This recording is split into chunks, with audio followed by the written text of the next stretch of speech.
자, 시작할까요? 네. 자, 오늘 통사론 첫째 시간입니다. 우리가 3, 4월 동안에는 형태론에 대해서 이제 쭉 공부를 했고, 형태론과 규범, 이제 5, 6월은 통사론에 들어갑니다. 형태론 하면서 이야기를 했지만, 우리말은 형태 중심의 언어예요. 그래서 형태론에서 통사론을 거의 많이 다루게 되죠. 자, 그런데 형태론만 가지고는 다 설명할 수 없으니까 다시 이제 통사론에서 더 설명하는 건데, 그래서 기본적인 것은 좀 겹치게 됩니다. 자, 통사란 뭘까요? 통사.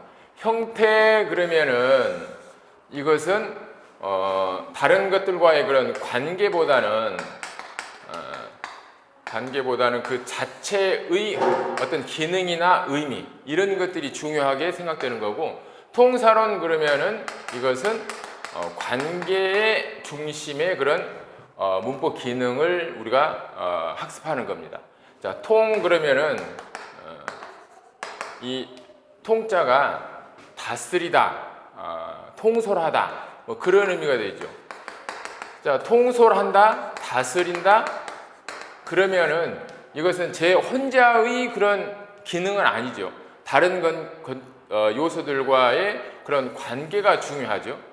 자, 우리가 형태론에서는 단독으로 어떤 한 요소만을 이렇게 보기 때문에 이 옆에 관계들이 그렇게 중요하지 않아요. 그런데 통사론에서는 옆에 있는 요소들과 어떤 관계를 맺고 있느냐가 굉장히 중요해지는 거죠. 그래서 형태론에서 보지 못했던 것들이 통사론에서 드러나게 됩니다. 자, 우리가 요즘 대선에서 그런 사람을 좀 볼 수가 있어요. 제가 아주 존경하는 인물이었는데, 이 양반이 자기 전공 분야에 이렇게 단독을 쓸 때는 굉장히 훌륭한 역할을 했어요. 제가 존경하는 사람 중에 하나였는데, 이 사람이 다른 관계 속에서 정치라는 판 속에 확 들어와 버리니까 이때 보았던 그런 모습들하고 완전히 달라지게 되죠. 자, 우리가 산에 올라가다가 밑에서 산 정상을 보는 것하고 산 꼭대기에 올라가서 보는 것하고 다르죠. 여러분, 길을 갈 때 거꾸로 한번 가보신 적이 있어요? 이렇게 걸어가는 것하고 이 풍경이 이렇게 전개되는 것하고 뒤로 갈 때 이렇게 전개되는 것하고 완전히 다릅니다.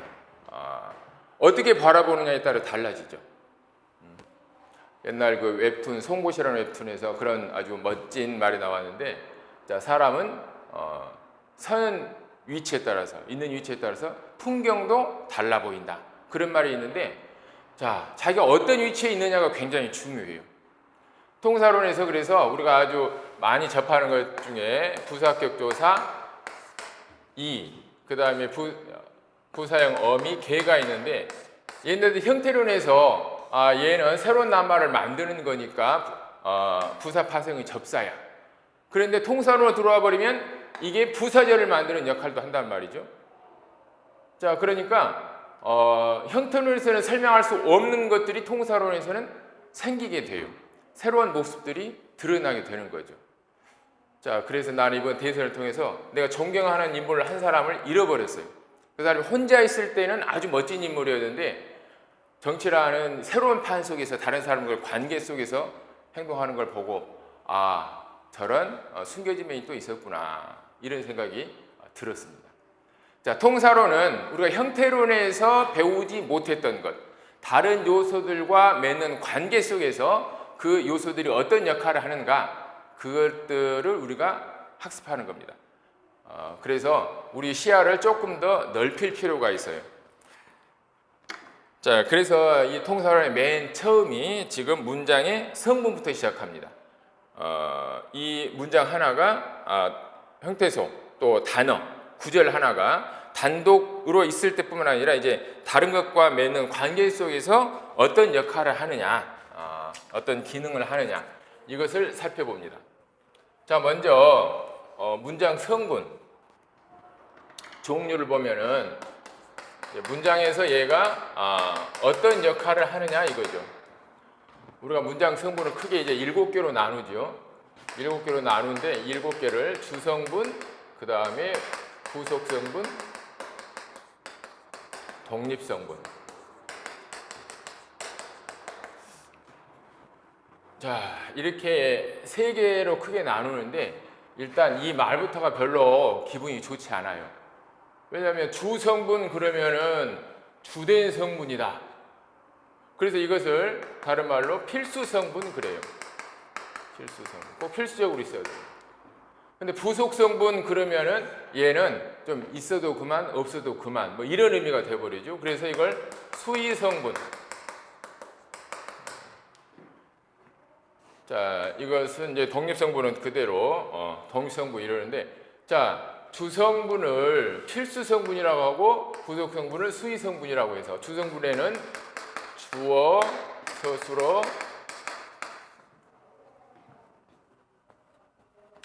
목적어, 보어. 자, 이것은 문장을 구성하는 데 있어서 꼭 있어야 될 성분이다. 자, 부속성분은 관형어, 부사어. 그러면 수의성분이니까 얘는 있어도 그만 없어도 그만 하는 그런 성분이에요. 굉장히 기분 나쁘겠죠. 똑같은 존재인데 왜 나는 얘들처럼 필수적인 성분이 아니고 나는 수의적이야? 굉장히 기분 나쁠 수가 있어요. 자, 우리가 살다 보면 그 수저 타령을 하고 있죠. 금수저, 흑수저. 그럼 얘는 금수저고 나는 뭐 흑수저란 말이야? 자, 우리가 살다 보면 굉장히 기분 나쁠 때가 많이 있어요. 필수성분, 주성분 대접을 받지 못하고 부속성분 대접을 받을 때가 있죠. 그런데 그것 때문에 우리가 너무 막 화를 내지는 말아야 돼. 분노하지는 말아야 돼. 왜냐하면 인생 자체가 불공평한 거니까. 누구는 삼성가에 태어나고 롯데가에 태어나고 해서 개판 쳐도 잘 살아가고, 우리는 열심히 이렇게 공부해도 임용고시 합격하기도 힘들고 그렇죠. 자, 그래서 이게 불공평한 건 어쩔 수 없는데, 자, 그래도 자, 자세히 보세요. 자, 그 소녀는 예쁘다. 그 소녀는 예쁘다 그러면은 그 소녀는 매우 예쁘다. 자, 이건 부속 성분이지만, 자, 그 소녀가 예뻐. 그 소녀가 매우 예뻐. 우리 머릿속에 기억되는 것은 예쁘다가 기억될까요? 매우 예쁘다가 기억될까요? 자, 실제로는 그 의미상으로는 역할을 하는 것은 이 부속 성분이 할 때가 굉장히 많아요. 그 소녀는 뭐 여자야. 뭐 당연히 그 소녀는 아주 예쁜 여자야. 자, 예쁜은 여자를 꾸미고 있는 관형어예요. 그 소녀는 여자야. 그 소녀는 학생이야. 그 소녀는 예쁜 학생이야. 자, 어디에 더 방점이 놓입니까? 이게 더 방점이 놓이죠. 예쁜 여자, 예쁜 학생.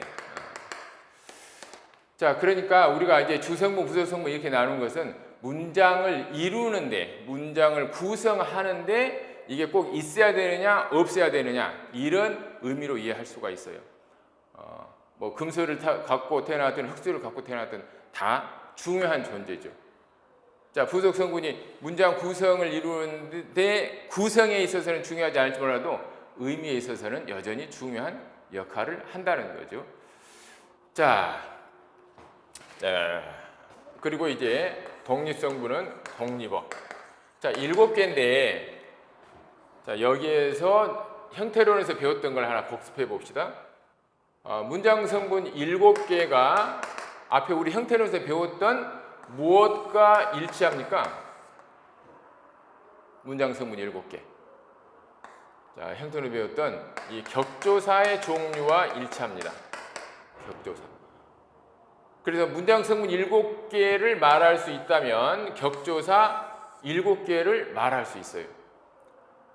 자, 주어가 될 수 있는 것은 주격조사 이 가가 붙어야 되죠. 자, 서술어가 되는 것은 서술격조사 이다가 붙어야 되고, 목적어가 될 수 있는 것은 목적격조사 을을이 붙어야 되고, 보어가 될 수 있는 것은 복격조사 이 가가 붙어야 되죠. 자, 관형어가 될 수 있는 것은 관형격조사 의, 부사격조사 부사어는 자, 부사격 조사가 붙어요. 자, 이번에도 그 카페 질문이 하나 올라왔는데 부사격 조사하고 와, 과, 한테,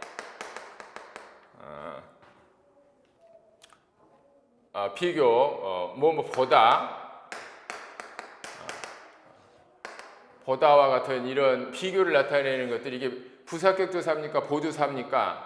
이렇게 질문이 올라왔는데, 자, 부사격 조사는 의미를 갖고 있기 때문에 보조사하고 혼동되기 쉽죠. 자, 그렇지만 우리가 문장 성분으로 보면은 부사격 조사는 항상 부사 역할만 하는 거예요. 와, 과, 한테, 보다 이런 것들은 전부 다 부사어로만 기능합니다. 부사어로 기능하는 것은 부사격 조사예요. 자, 그러니까 원리는 아주 간단해요. 자, 부사어 외에 주어나 목적어나 보어나 관용어나 이런 여러 가지, 관용어는 아니고 주어, 목적어, 보어 이런 여러 가지 문장 성분에 붙을 수 있다면 그것은 보조사예요. 자, 그래서 각각 이 격조사 6개인데, 자, 독립어가 될 수 있는 것은 이것은 독립격이 아니고 혹격이죠. 자, 혹격조사가 붙으면 독립어가 되고. 그래서 이 격조사 7개와 문장 성분 7개가 정확하게 맞아 들어갑니다. 자, 이 중에서 먼저 우리가 주성분의 첫 번째 주어를 보도록 하겠습니다. 자, 주어는 뭐냐? 문장에서 동작 또는 상태나 성질의 주체를 나타낸다. 동작이나 상태, 성질의 주체를 나타내는 것이 주어다. 일단은 이렇게 기억을 해놔야 됩니다. 왜냐하면 항상 주체는 아니기 때문에 우리가 상황에 따라서 얘는 주체가 아닌데 왜 주어야? 이렇게 이제 따져볼 수가 있어요. 항상 주체는 아닙니다. 그런데 일단 우리가 기억할 때는 주체라고 기억을 해야 돼요. 주어를 높이는 것을 우리가 주체 높임법 그러죠. 자, 그러니까 일단 주어는 가장 큰 것은 주체 역할을 한다는 겁니다. 주체. 그래서 대표적인 게 이제 이 가로 표현되는 거죠. 자, 먼저 주어의 성립을 보면은 이 가, 그 다음에 이게 이제 가장 대표적인 거고, 그 다음에 깨서나, 에서, 서가 있습니다. 자, 깨서, 에서, 서는 이 가하고는 약간 다른 거예요. 이 가는 어휘적인 의미가 거의 없이 그저 순수하게 얘가 쓰임으로써 나는 주어야 라는 것을 보여줍니다. 근데 얘네들은 나는 주어야 거기에다가 어떤 의미적인 요소가 더 들어간다는 거죠. 어떤 의미적인 요소입니까? 이것은 높임을 나타낼 때, 높임을 나타낼 때 쓰이는 것에서 이것은 단체를 나타낼 때 씁니다. 자, 이것은 우리가 형태론에서 이미 다 배웠습니다. 서 그러면은 이것은 인수를 나타낸다 그랬죠. 사람의 수를 나타내는 것. 이런 어떤 어휘적인 의미가 들어가요. 그리고 기원적으로 봐도 얘가 맨 먼저, 물론 얘는 조금 뒤에요. 얘는 이 가 중에서도 이게 이제 형님 있고 아우가 있어요. 얘는 이제 뒤에 만들어졌으니까 이 가에 비해서는 까마득한 이제 동생인데, 자, 어쨌든 이든 가든 얘네들은 이런 어휘적인 의미 없이 나는 주어야 라는 것을 보여주는 역할을 합니다. 자, 그러면 다시 이제 아까 이야기했던 주체가 아닌 경우를 한번 보도록 하죠. 자, 산이 구름이에 우뚝 솟았다. 내가 이 편지를 영수에게 전하겠다. 자, 여기서 산이 구름 위에 우뚝 솟았다. 내가 편지를 전하겠다. 그러면은 내가 그러면은 어떤 동작의 주체라고 볼 수가 있어요. 이럴 때는 동작의 주체가 되면서 구체적인 어떤 행동을 하는 행동주가 될 수 있어요. 그런데 산이 구름 위에 우뚝 솟았다. 이럴 때는 이 내각으로는 다르죠. 자, 산이 내가 솟을 거야. 내 지금 키가 너무 작아. 나 높이 솟을 거야. 하고 왁 이렇게 올라갈 수 있어요? 올라갈 수 없죠. 자, 그러니까 얘는 이 산은 행동주라고 보기가 어려워요. 그러면 얘는 솟은 어떤 대상이라고 볼 수가 있죠. 대상. 그러니까 이럴 때는 행동주보다는 어떤 대상의 의미를 갖는 거예요.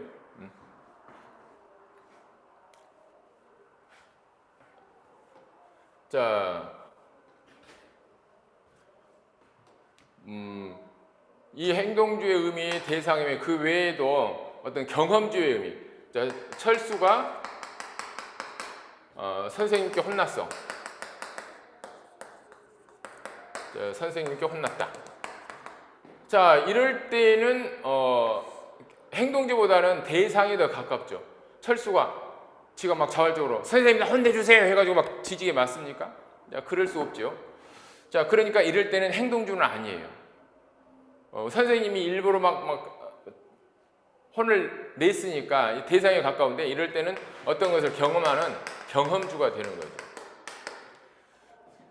자, 왜 우리가 지금 주체라고 했는데 이렇게 주체가 아닌 경우가 많을까요? 자, 우리가 주체하는 것은 일단 형태적인 차원에서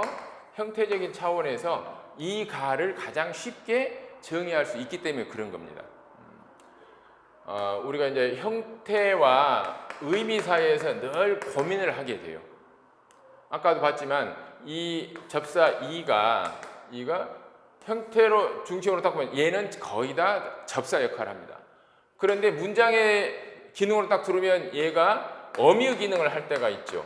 부사절을 만드는 어미의 기능을 할 때가 있으니까 얘는 형태 중심보다는 얘가 문장에서 어떤 역할을 하느냐, 어떤 의미 기능을 갖느냐에 초점을 맞추는 거예요. 이 두 개가 부딪히는 거죠. 인생사가 항상 갈등의 연속이죠.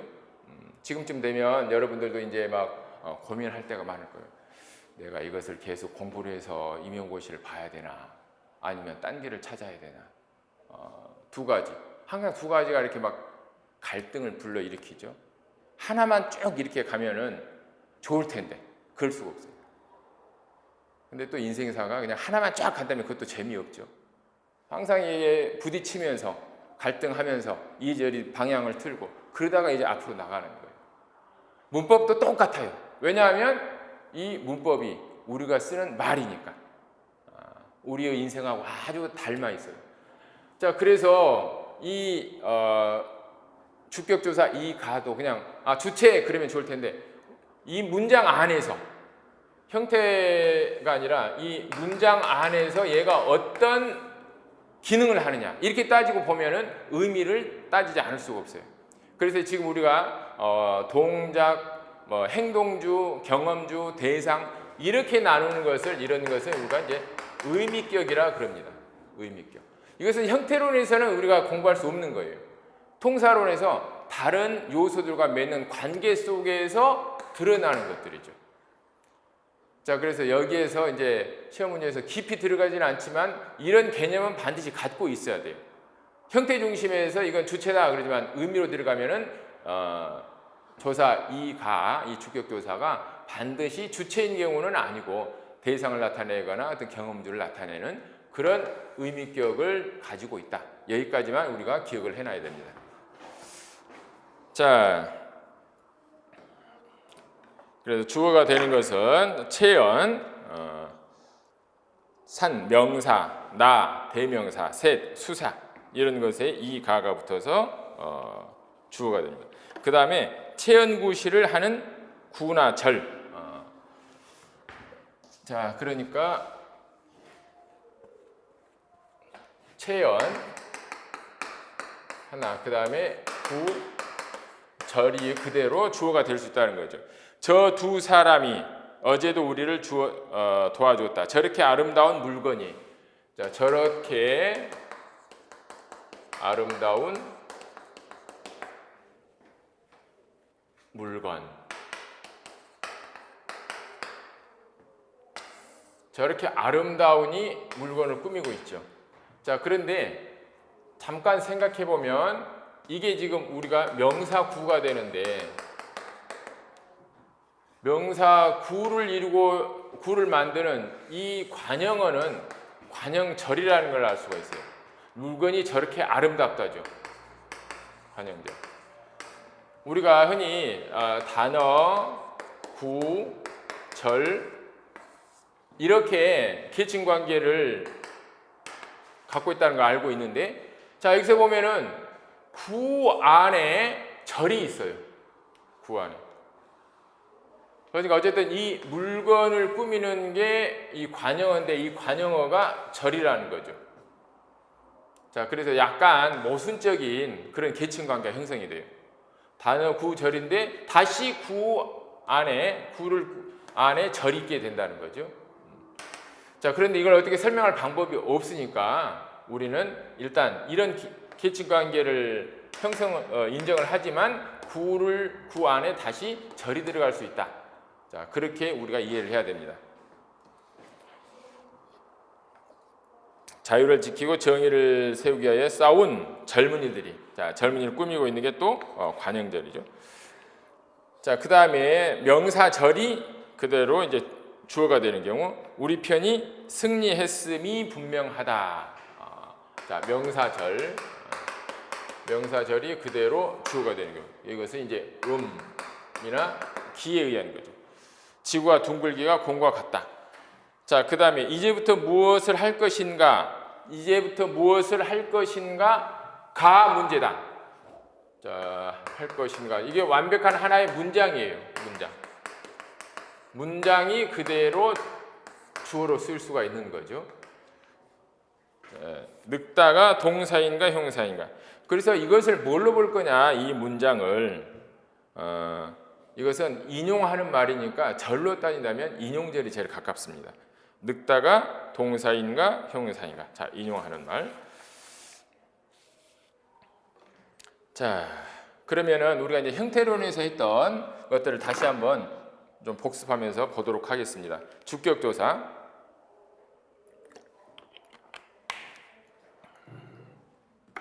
앞에 주격조사는 이가 깨서 에서 서가 있다 그랬죠. 다를 보면 어머니께서 철수를 부르셨다. 어머니께서 존경의 대상이죠. 자, 그러니까 뒤에 부르셨다. 이 시하고 일치하는 거죠. 자, 그 다음에 단체의 에서 성남시에서 청년 배당을 시행한다. 자, 이거 이제 얼른 다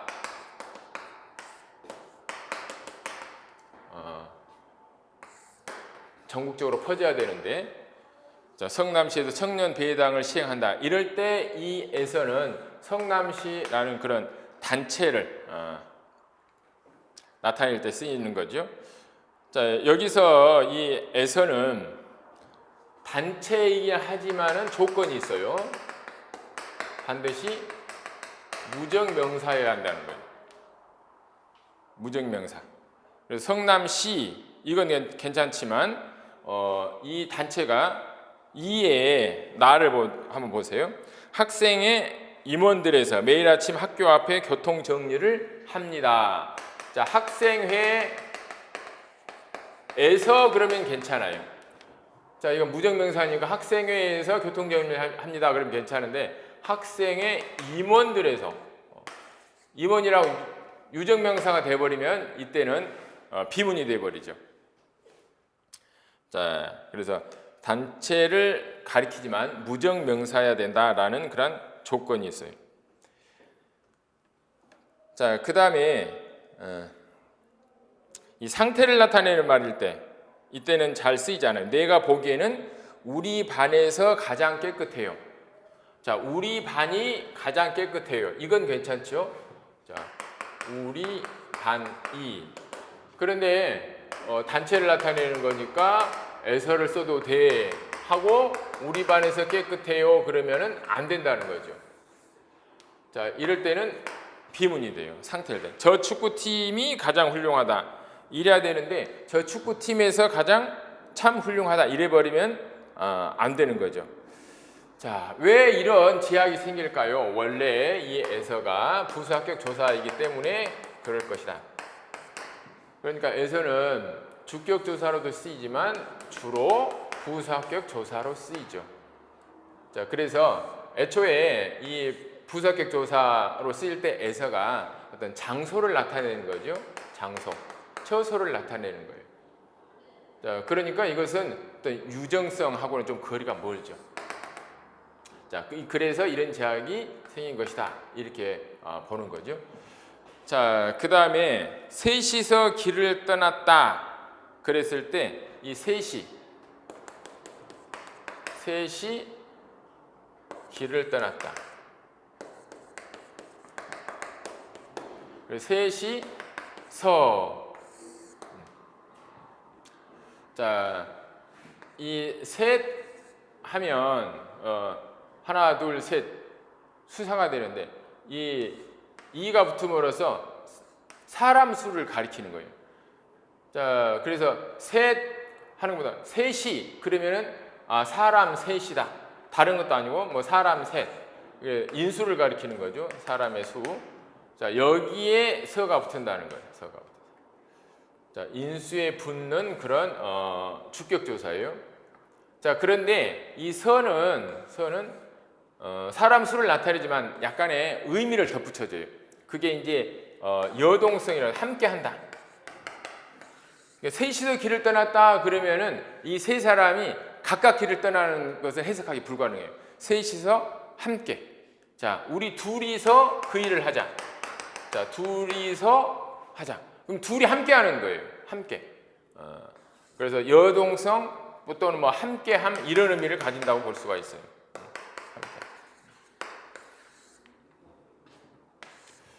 옛날에 그 대중가요에 그런 게 있어요. 우리는 행복해서 둘이서 둘이 이렇게 하지 않고 둘이서. 자, 그러니까 이것은 함께라는 그런 의미를 같이 갖게 된다는 거죠. 자, 그래서 이 함께 이런 의미를 갖고 있기 때문에 이 서가 생기면 붙으면은 어떤 적극적인 동작을 나타내요. 적극적인 동작. 함께 무엇을 한다는 거죠. 그래서 떠나다, 일하다, 공부하다 이런 적극적인 동작을 나타내는 그런 서술어와 함께 쓰인다. 그래서 나는 혼자서 되었다. 혼자서 배가 고팠다. 이렇게 이 소극적인 동작이나 형용사하고는 잘 결합하지 않는다는 거죠. 자, 그래서 이제 과연 서가 주격 조사냐 아니냐, 이거 보조사 아니냐 이런 견해를 제시하는 그런 사람도 있는데 어쨌든 이게 1960년대에 1967년에 고영근 선생님이 처음 서를 주격 조사로 집어넣자 이렇게 말한 대로 계속 논란이 되어 왔는데 지금은 대체적으로 이것을 인정하는 그런 입장이에요. 보조설보다는 주격 조사로 집어넣어서 해석하는 게 조금 더 편하다 이런 거죠. 문법적으로. 자, 그 다음에 이제 주격 조사의 생략을 보면 앞에서 우리가 이제 뭐 형태론에서도 주격 조사의 특징에서 생략을 한번 봤는데 우리말에서는 일반적으로 이게 잘 생략이 돼요. 너가 어디 가니? 뭐 이거보다는 너 어디 가니? 이게 더 자연스럽죠. 자, 아버지 오셨다. 어서 나와서 가방 받아라 그러면 자, 아버지께서 오셨다. 자, 그런데 그냥 아버지께서는 쉽게 생략되고 오셨다. 아버지 오셨다. 이게 훨씬 더 자연스럽죠. 그래서 이제 격조사도 이게 없는 것이 더 자연스러우니까 이 주격조사 가가 붙으면서 어떤 의미가 더해지는 거니까 이것을 격조사로 보지 말고 어떤 의미를 더하는 그런 조사로 보자. 이런 주장도 있습니다. 자, 어쨌든 일반적으로 생략되는 경우에 들어간다면 그때는 특별하게 이 주어를 강조하는 역할을 합니다. 강조하는. 그래서 너 어디 가니? 그러면 네가 어디 가니? 그러면은 의미가 확 달라지죠. 더 강조해 주는 그런 의미가 있어요. 자, 그다음에 이제 보조사. 자, 보조사가 쓰일 때 주격조사에 따라서 약간 차이가 있어요. 이 가 같은 경우는 보조사가 쓰이면 생략되는 것이 일반적이에요. 자, 달은 지구의 둘레를 돈다. 달이 지구의 둘레를 돈다. 그랬을 때 이를 보조사 은으로 바꾸면 다리는 지구의 둘레를 돈다. 이렇게는 안 되죠. 이가 반드시 생략이 돼야 돼요. 달은 지구의 둘레를 돈다. 라고 반드시 생략이 되죠. 자, 순이도 나와 함께 수학여행을 갔었다. 자, 순이도 이럴 때 순이가 도 이렇게는 안 돼요. 은이나 도가 오면은 반드시 생략이 됩니다. 자, 그런데 깨서는 달라요. 어머니께서는 자, 깨서는 이 가처럼 생략되지 않고 바로 붙는 거죠. 그래서 좀 차이가 있어요.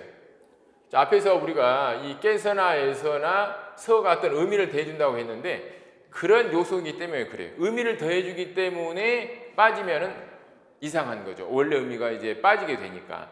그래서 이 느는 깨서에 붙고 깨서가 생략이 안 되는 거예요. 그러면은 에서나 서도 마찬가지라는 걸 알 수가 있겠죠.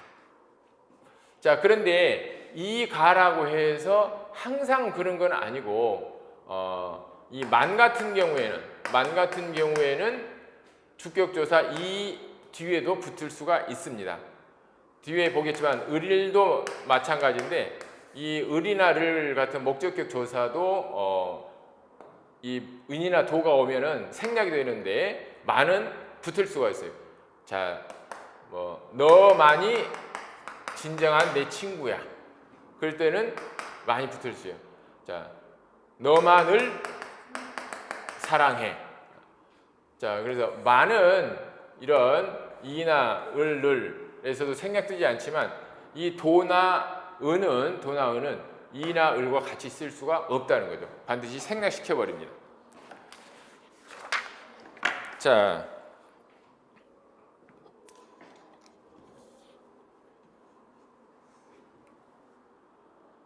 주어의 이제 통사상 특징, 거기 보면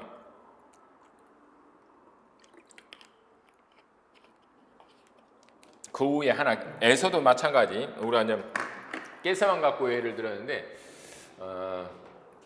에서도 똑같이 이제 그런다 그랬죠. 에서나 서나. 그래서 깨서나 에서 이 공통적인 특징이 뭐냐? 둘 다 부사격 조사에서 온 것이죠. 어떤 의미를 갖고 있기 때문에 조사지만 어휘적 의미를 갖고 있기 때문에 그렇다라고 우리가 해석할 수 있습니다. 자, 통사상의 특징을 보겠습니다. 자, 첫 번째 시의 일치. 이것은 깨서가 쓰일 때 그렇죠. 할아버지께서는 시조를 잘 읊으셨다. 선생님께서 나를 부르셨다. 자, 님께서의 일치하는 거 시. 자, 그러니까 통사적인 일치라고 볼 수가 있죠. 그래서 이 시의 일치를 우리가 일반적으로 이제 통사적 일치라고 보는데 반드시 이게 꼭 그렇게 절대적인 것은 아니죠. 사가지 없는 애들은 선생님 온다, 그래서 선생님 오신다 이렇게 말하지 않죠. 요즘은 뭐 할아버지도 그럴 것 같아요. 할아버지 온다 이러지 꼬맹이들이. 할아버지께서 오신다 이런 애는 아마 없을 거예요. 그럼 이런 통사적인 일치도 앞으로 한 30년 뒤에 그 꼬맹이들이 커가지고 어른이 되면은 이제 통사적 일치수도 사라질지 모르죠.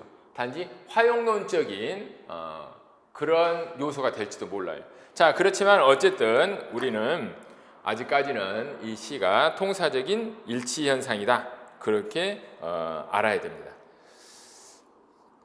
자, 그 다음에 제기대명사 자기가 사용된다. 주어의 특징 중에서 주어가 반복될 때 뒤에 것은 자기로 나타난다. 철수는 자기 동생을 극진히 사랑한다. 철수는 철수 동생을 이렇게 하지 않고 자기라고 하는 거죠. 저 사람은 자기만 아낄 줄 알아서 야단이다. 순철이는 자기가 천재라고 생각한다. 자, 그래서 주어를 두 번 반복하지 않고 전부 다 자기로 나타낸다는 건데, 자, 약간의 예외적인 현상이 있어요. 그 밑에 보면 철호가 그 학생에게 자기 책을 일키웠다. 철호가 그 학생에게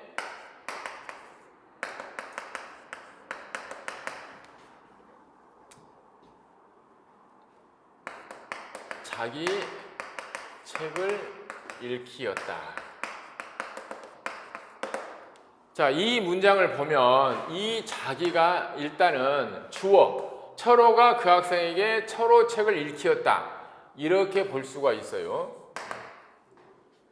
그런데 이 자기가 꼭 철호하고만 일치하는 게 아니고 그 학생에게 학생하고도 일치할 수가 있어요.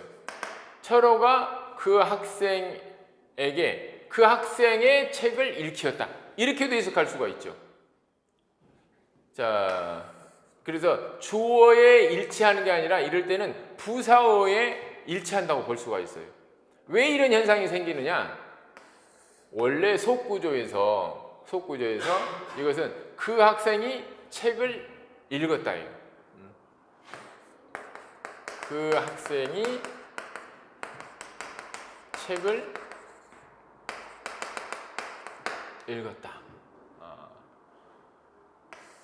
자, 이런 속구조를 갖고 있기 때문에 이 부서가 원래의 주동문에서는 주어였기 때문에 사동문으로 바뀌었을 때 이 자기가 이 속구조에서의 주어를 받을 수가 있다는 거죠. 자, 그래서 1차적으로 이렇게 주어와 호응해서 자기가 나타나는데 이것이 속구조에서 주어일 경우에도 자기가 쓰일 수 있다. 이렇게 기억을 하면 되겠습니다. 여기서 보면은 읽히다, 잡히다 이런 사동사나 보내다, 가르치다 이렇게 사동의 뜻을 가진 말들이 스스로 쓰일 때 이렇게 부사어가 일치하는 경우도 있습니다. 자, 그 다음에 이제 주어 연관 부사들이 있어요. 단어들을 보면은 이것은 주어와 관계되는 말이다. 자, 영수는 일부러 배 아픈 척을 하였다. 학교 안 가려고. 배 아픈 것보다는 머리 아프다가 제일 좋은데, 내가 초등학교 다닐 때는 결석을 아주 밥 먹듯이 해가지고 겨울이 되면은 머리를 이 아랫목에다가, 요즘 아랫목 개념이 없죠. 올 때는 이제 막 불을 아궁이에서 떼고 막 이렇게 이제 난방을 했기 때문에 아랫목이 굉장히 따뜻해요. 그러면 막 겨울이 되면은 이 머리를 아랫목에다 대고 한 10분쯤 이렇게 있어요. 그래가지고 아버지가 가서 아버지, 그때는 뭐 아빠란 말도 안 썼으니까, 아버지 나 머리 아파요. 그러면은 이게 손을 딱 대고 열이 좀 있으면 우리 아버님이 굉장히 관대해가지고 조금만 아프면 학교를 못 가게 했어요. 그래? 그럼 뭐 학교 못 가지. 그래서 학교를 이제 밥 먹듯이 빼먹었는데, 요즘은 학교가 막 그렇게 막 힘들지는 않으니까 우리 애들은 한 번도 뭐 깨병 부리는 애들은 없었어요. 그게 아빠보다 조금 나은 점인데, 자, 어쨌든 일부러 분명히 학교 가기 싫어서 그랬을 것 같아요. 일부러 그랬을 때는 이게 다른 문장 성분에 걸리지 않는다는 거예요. 주어에 걸린다는 거죠. 영수는 일부러. 자, 눈물이 저절로, 이것도 주어에만 걸린다는 거예요. 그 다음에 이보다 조금 더 친히, 여기 안 나왔지만 몸소, 손수, 이런 것들은 항상 주어하고만 연결됩니다. 특히 친히, 몸소, 손수 이런 것들은 주어를 높이는 거죠. 그러니까 이 낱말이 들어가면은 이것은 주어를 높이는 거구나, 이렇게 생각을 하면 됩니다. 다른 문장 성분이 아니고. 자, 이렇게 주어하고 연관되는 부사들이 있다. 자, 그 다음에 주어의 특징 중에서 또 이제 들이 있어요. 들은 우리가 흔히 복수전미사 이렇게 말하는데, 이 들이 단순히 선행하는 명사를 복수로 만드는 것뿐만 아니라 주어를 복수로 만드는 경우가 있어요. 자, 그러면은 이때는 복수를 나타낼 수 없는 그런 명사에도 붙을 수가 있어요. 자, 물들 떠오너라. 자, 이러면 이 물은 불가산 명사죠. 셀 수 없는 명사예요. 그러니까 복수가 들어갈 수 없으니까 이 물들이란 말은 틀린 거죠. 그렇지만 이렇게 표현함으로써 앞에 주어가 복수임을 나타낸다는 거죠. 자, 이렇게 불가산 또는 비가산 명사에 붙어서 주어가 복수임을 나타내는 이 들은 우리가 보조사로 처리를 합니다. 보조사로. 그래서 단순하게 선행 명사를 복수임을 나타내는 것은 우리가 전미사로 처리하고, 그 다음에 드러나지 않는 주어를 복수로 만드는 이 들은 보조사로 이렇게 보는 거죠. 자, 어서 들 오너라. 자, 어서가 이 자체가 복수가 될 수 없죠. 그래서 이럴 때는 주어가 복수임을 나타내는 거다. 그 다음에 이제 이중주어. 자, 주어가 둘인 것처럼 보이는 것. 철순의 집이 지붕이 붓다. 우리 선생님은 키가 크시다. 서울은 집이 마당이 좁다. 자, 이것은 지금 학교용법에서는 서술절로 처리를 하고 있습니다. 그러니까 우리가 서술절에서 다시 한번 보도록 하죠. 자, 그 다음에 주어의 생략을 보면, 자, 주격조사도 흔히 생략되는데 주어도 흔히 생략이 돼요. 자, 어느 때 생략되느냐? 문맥에 의해서 아주 분명할 때. 영수는 거리를 가로질러 갔다. 그리고 영수는 그녀 앞에 이르렀다. 자, 영수가 가로질러 갔다. 그녀 앞에 이르렀다. 이것은 문맥에서 누가 봐도 이르는 게 영수죠. 그랬을 때는 생략이 될 수 있다라는 거예요. 생략을 안 하면 오히려 글이 이상해지죠. 자, 그 다음에 물음에 대한 답으로, 아이들이 어디에 갔나요? 아이들이 학원에 갔습니다. 아이들이 어디에 갔나요? 자, 이때 주어는 아이들이니까 그냥 학원에 갔습니다 하고 해도 아무런 문제가 없죠. 나 오늘 비행기 안에서 유나를 만났어. 그래? 정말 이뻐? 자, 그래서 유나가 정말 이뻐? 이쁘죠? 유나가 정말 이뻐. 이럴 때 앞에 유나가 있으니까 유나를 빼도 되는 거죠. 자, 그런데 대답이라도 생략할 수 없는 경우, 문맥이 주어지지 않을 때는 절대 생략이 안 되죠. 무슨 일이 생겼습니까? 사고가 나서 길이 막혔습니다. 자, 무슨 일이 생겼습니까? 하고 물어봤으니까 이때는 주어가 빠지면 안 되는 거죠.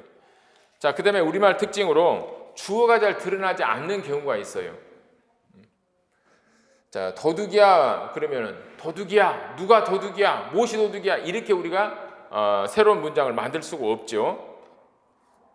그쪽으로 가면 안 돼. 비가 오면 큰일이다. 둘에 둘을 보태면 넷이다. 그래서 이런 것들은 그냥 우리가 관용어구로 처리를 합니다. 그 다음에 명령문이나 느낌 형용사, 뭐 심리 형용사에서 주어가 생략되는 것. 자, 어서 집에 가거라. 왜 명령문에서 주어가 쉽게 생략될까요? 항상 명령은 상대방에게 하는 거죠. 그러니까 주어가 2인칭이에요. 명령문이 전제하고 있는 게 바로 앞에 있는 너, 당신, 2인칭이기 때문에 이 너는 생략이 되는 거죠. 저 노래를 들으면 참 슬프다. 자, 느낌 형용사, 느낌, 심리 형용사, 또는 뭐 주관성 형용사, 이런 형용사들은 자, 슬프다, 나는 슬프다, 기쁘다, 대체적으로 이 말하는 사람을 주어로 하기 때문에 쉽게 생략이 되는 거죠. 자, 그러면은 이제 이중주어에 대한 것을 우리가 서술절에서 보기로 했는데 이걸 견해만 한번 보도록 하겠습니다. 주요 논쟁점. 자, 주어가 두 개 나타나는 것을 이중주어 또는 주격중출, 이 처리하기 굉장히 어려워요. 자, 이중주어문, 자, 이렇게도 말하고 주격중출문 이렇게도 말하는데, 지금은 이제 고영근 선생님이 우리말 부분론에서 이중주어문이라는 명칭보다는 주격중출이라고 하자, 이렇게 말한 뒤로 대체적으로 이제 주격중출이라는 용어를 더 많이 씁니다. 이렇게 말해버리면 주어가 벌써 두 개다라는 게 전제가 돼버리죠. 이중주어. 그러면 서술절을 설정하기 좀 어려워지는데, 주격중출문 그러면은 이 주격만 두 개 나왔다, 주격이 두 개 나왔다, 이런 의미가 돼서 주어가 두 개다라는 의미하고 상당히 달라져 버려요. 자, 그래서 이 주격중출문을 보는 방법, 첫 번째는 이것을 견문자로, 복문으로 봐서 견문으로 봐서 서술절로 처리하는 경우.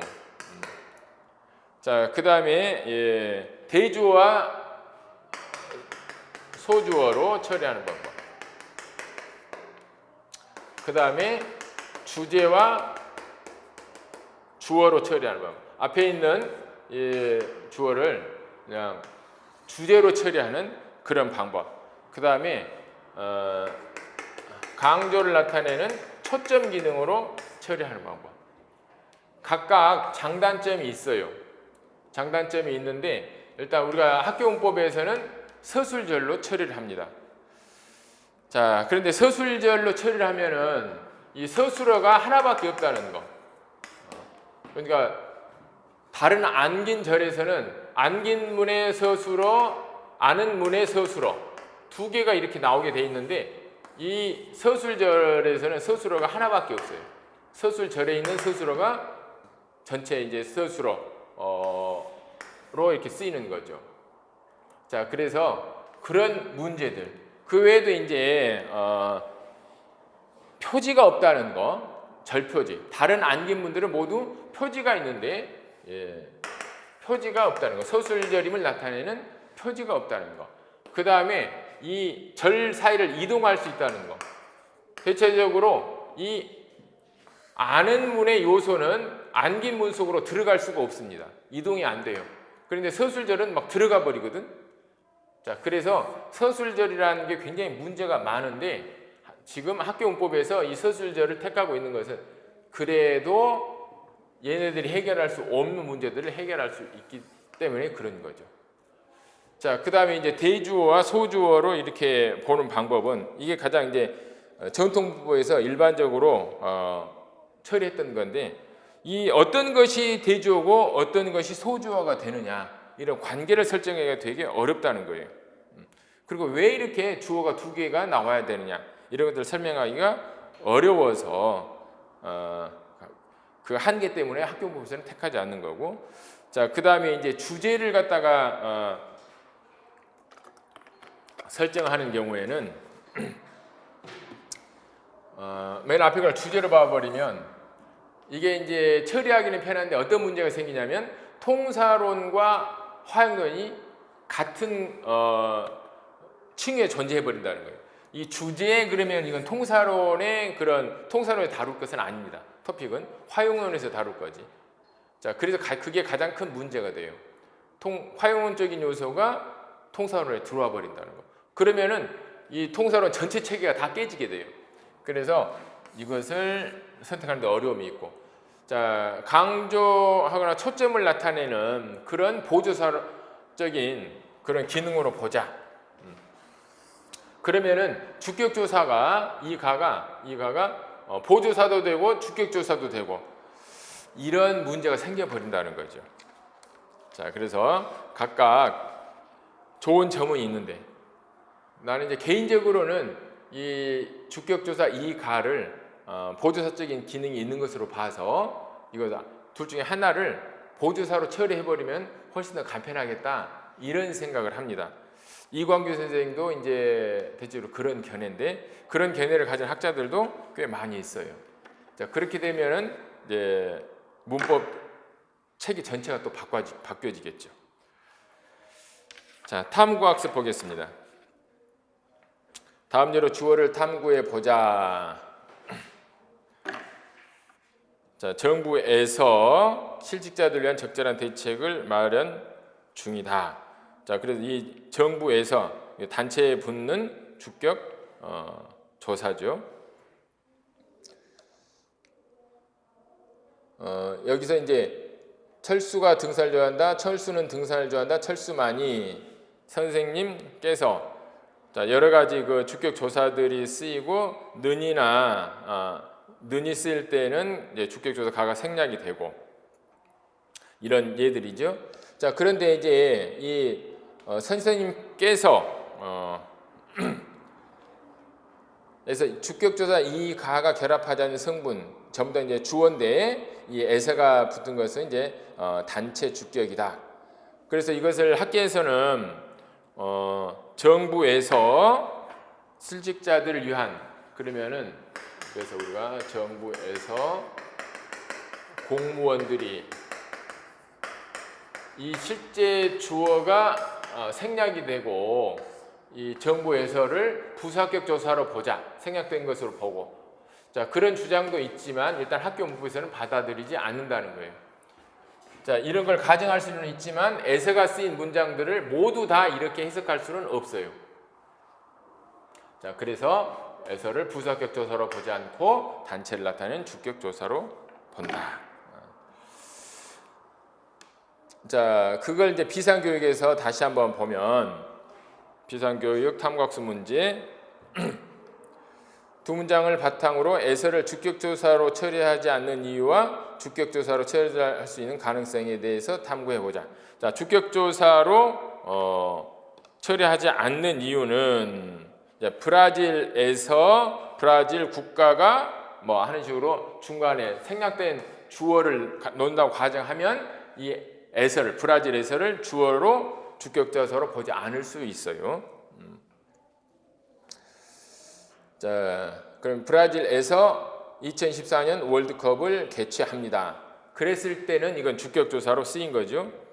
그런데 브라질에서 2014년 월드컵이 개최됩니다. 자, 그랬을 때는 개최되다의 주어가 월드컵이 되니까 이럴 때는 브라질에서는 부사격 조사가 되는 거죠. 자, 그래서 이 에서가 어떤 주격 조사로서는 약간 불완전한 면이 있다. 원래 부사격 조사니까. 자, 그렇지만 지금 학교 문법에서는 주격 조사가 생략된 것으로 보기보다는 이 에서를 그냥 주격 조사로 처리하고 있다. 자, 그렇게 우리가 이해를 하면 되겠습니다. 자, 주어 여기까지 하겠습니다.